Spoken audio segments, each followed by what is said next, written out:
नमस्कार दोस्तों, PhD Troy में आपका स्वागत है। मैं सोनू। मैंने एक आर्टिकल पेश किया है international seminar of political science में, जिसका जो थीम था वो ये था कि पैट्रियार्की और कास्ट का वुमेन के ऊपर क्या इफ़ेक्ट होता है। आज मैं पैट्रियार्की के बारे में बात करूँगी।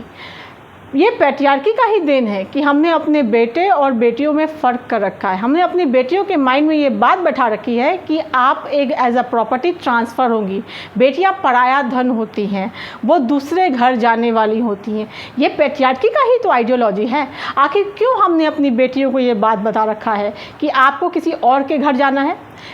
आप ज़रा सोचिए, जिस देश में हम पैदा लेते हैं वो देश का हमारे ऊपर कितना प्रभाव होता है। तो जिस परिवार में हम पैदा लेते होंगे तो क्या वो हमारा अपनापन वहाँ पे नहीं जुड़ता होगा। तो अगर हम अपनी बेटी को इस माइंडसेट से हमेशा उनको याद करवाते रहेंगे कि आपको कहीं और जाना है, तो सोचिए, जब बेटा बेटी एक समान तो फिर क्यों बेटे को विशेष अधिकार। जब कानून के नज़र में विशेष अधिकार नहीं है तो फिर आप समाज क्यों, परिवार क्यों ये बात बेटियों के माइंड में इंजेक्ट करता है। तो ये बात पैट्रियार्की का ही देन है। तो हमें इसे बदलने की आवश्यकता है। कन्यादान हो, ये सारे शब्द जो हैं, हमें दान देने की वस्तु नहीं, हमें वस्तु।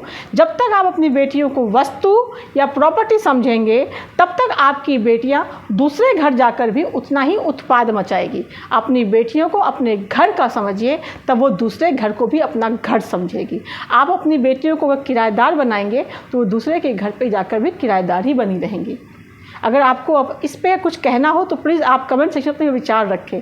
आपको आज का वीडियो कैसा लगे, please like share and subscribe my channel. Thank you.